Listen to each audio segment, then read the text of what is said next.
Assalamualaikum warahmatullahi wabarakatuh. Sampurasun, Mugia Rahayu, Manjing Dumadi. Bertemu lagi dengan kami di channel Pusar Galuh, channelnya sejarah lokal, sejarah nasional, internasional, dan konsisten menyajikan kearifan lokal hingga seni, budaya, dan tradisi. Untuk pembahasan kali ini, kita akan membahas satu kerajaan yang pernah berdiri juga di wilayah Jawa bagian tengah dan perbatasan dengan Jawa Barat, yaitu Holling, Kalingga atau Holling atau Keling juga ada. Di beberapa sumber yang kita temukan, baik secara konstruksi sejarawan, kami menemukan juga dalam khususnya di kitab Wangsakerta, kitab cerita Parahyangan maupun Puraga Jagat. Nah, ini ada yang unik. Sebelum kita masuk ke pembahasan, seperti biasa, kami menunggu untuk like, share, subscribe, dan komen untuk interaksi kita, khususnya untuk saling mengisi, menambah wawasan kita, mengisi penemuan kita, dan mengembangkan channel kita untuk lebih sempurna lagi ke depannya. Kerajaan Holling, atau Keling. Ini merupakan kerajaan yang tercatat dalam dinasti Cina. Pada tahun 674 Masehi di Jawa, itu memerintah seorang ratu bernama Simo, yang kita kenal dengan akrab nama itu Sima. Ratu itu dikenal sangat keras, namun bijaksana dan tegas. Bahkan di daerah itu, semua orang tidak mampu dan mau untuk melakukan hal-hal yang negatif. Khususnya, dia tegas memberikan peraturan tentang ketertiban di wilayahnya. Hukum yang ditegakkannya tak pandang bulu. Keadilannya tersebut dalam menegakkan hukumnya terdengar kemana-mana. Raja Takce yang mendengar berita itu merasa penasaran. Ia menyuruh seseorang yang meletakkan pundi-pundi yang berisi uang di tengah jalan. Bergegaslah sang utusan itu untuk menjalankan tugas dari Raja Takce. Ternyata ketika disimpan di tengah jalan bertahun-tahun hingga lamanya 3 tahun, pundi-pundi itu tergeletak di tempat yang sama. Tidak ada seorang pun yang berani menyentuhnya, apalagi mengambilnya. Kemudian nasib sia menimpa sang putra Makuta. Ketika berjalan di tempat itu, kakinya tersandung pundi-pundi tersebut dengan tidak sengaja. Atas peristiwa itu, hukuman pun dijatuhkan karena banyak sekali saksi yang pada saat itu di tempat itu adalah merupakan jalan yang sangat ramai untuk menuju ladang, perkebunan, dan pasar di wilayah Kalingga. Putra mahkota itu dijatuhi hukuman. Tak tanggung-tanggung hukumannya itu harus dipenggal. Namun hanya berkat permohonan ampun para kerabat pembesar kerajaan pada saat itu, tidaklah terjadi pemenggalan. Hanya adalah penggantinya, yaitu harus dipotong kaki, karena kaki tersebut yang menyentuh dan tersandung pada pundi-pundi yang bukan miliknya. Kisah itu diabadikan dalam tambok para raja-raja Cina yang memang mempunyai kebiasaan untuk mencatat hal-hal yang menarik bagi mereka. Inilah kenapa dalam Islam, dalam hadis disebutkan, ada riwayat, "Tuntutlah ilmu sampai negeri Cina." Cina itu ulet dalam hafalan, tulisan, bahkan ekonomika. Ini yang harus kita besarkan, yang harus kita ubah, keulatan, ya, kegigihan, dan pengarsipan yang harus lebih diperhatikan. Sampai berita Cina itu ada di berita cinta yang memuat tentang Keling itu ada di Cina semuanya. kebanyakan tentang raja-raja Nusantara juga berita yang tidak setempat ataupun yang tidak sejaman itu ada di sini. Pertanyaannya, apakah peristiwa itu memang benar-benar terjadi demikian atau itu hanya berdasarkan dongeng? Nah, sedemikian jauhnya belum dapat dipastikan. Namun ini sesuai dengan prasasti yang ada di nantinya di Jepara ya, tentang Kaling ini.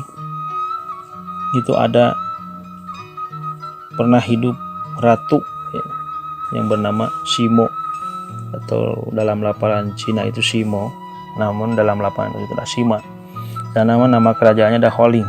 Jika para ahli sejarawan menyetujuinya pengindonesiaan itu nama Shimo itu menjadi Shima, maka itu benar adanya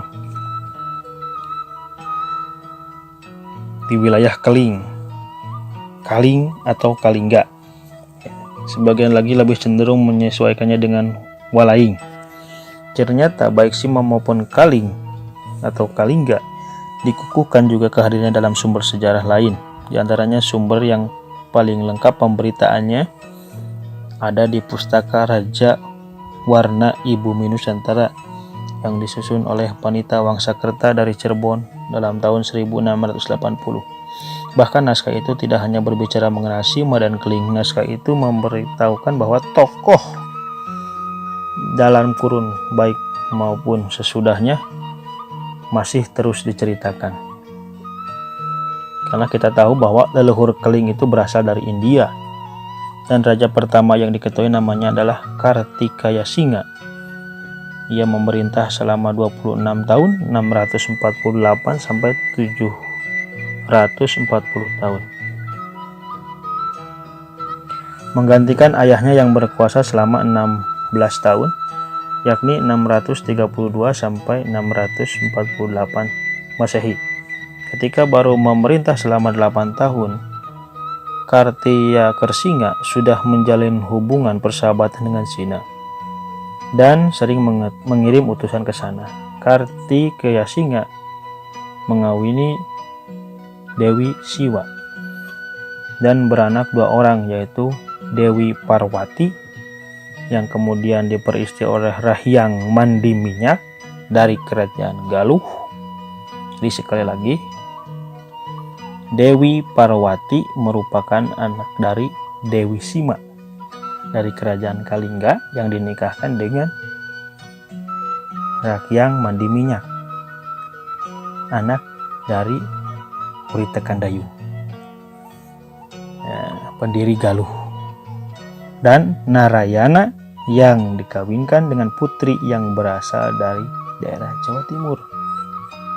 Setelah meninggal, Kartikaya Singa digantikan oleh istrinya Dewi Sima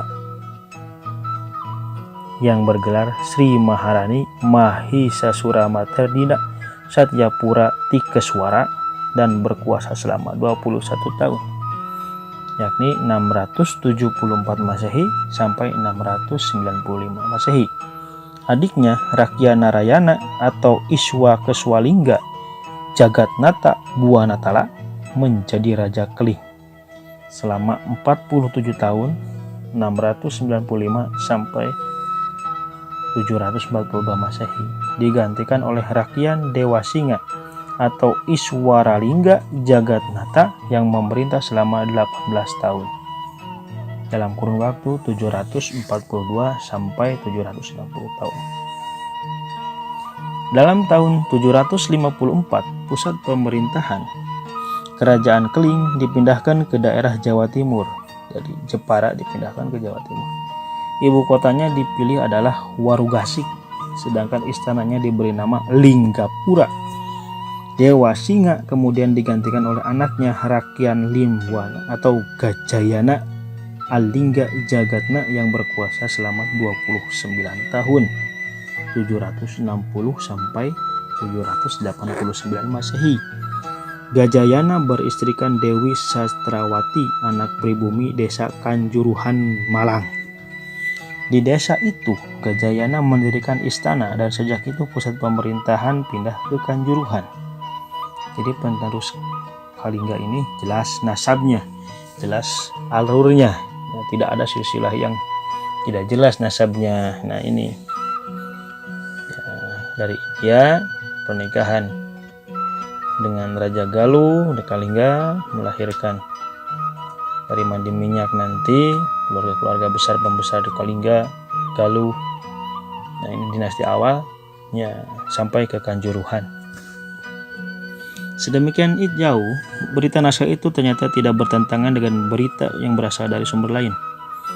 Tahun 674 diberitakan sumber Cina cocok dengan tahun awal pemerintahan Sima sebagai ratu. Pemindahan pusat pemerintahan ibu kota ke Jawa Timur yang terjadi pada tahun 754 Masehi juga sesuai dengan berita Cina yang lain, yang menduga pemindahan itu terjadi antara 742 dan 755. Dari naskah itu diketahui bahwa tahun 742 adalah tahun akhir pemerintahan Narayana atau tahun awal pemerintahan Dewa Singa. Warugasik menurut naskah itu hampir dapat dipastikan adalah nama yang sesuai dengan nama yang diberitakan dalam berita Cina, dikenal dengan Polikisiu. Tokoh Dewi Singa dan Gajayana ternyata juga dikenal dalam prasasti Dinaya 760 Masehi. Nampaknya prasasti itu dibuat oleh Gajayana untuk memperingati penobatan sebagai pengganti ayahnya Dewa Singa. Hanya Limwa pada prasasti Dinaya menurut naskah ternyata Linwana, yang ternyata kedua nama itu mengacu kepada Gajayana. Sebelum menjadi raja, nama Dewi Parwati dan Narayana lah yang tidak ditemukan dalam sumber lain atau masih belum ditemukan. Barangkali tepat, kurang tepat. Nah, ini untuk digali lagi dari Dewi Parwati. Barangkali berdasarkan runtuhnya raja-raja yang memerintah di kerajaan itulah penyusun naskah itu secara tegas menyebutkan bahwa di Jawa ada Wangsa Keling Wangsa. Ya, sebelum ada Wangsa yang lainnya, khususnya Wangsa Sanjaya, Wangsa Salendra. Mengingat sebagai ahli sejarah Indonesia kuno,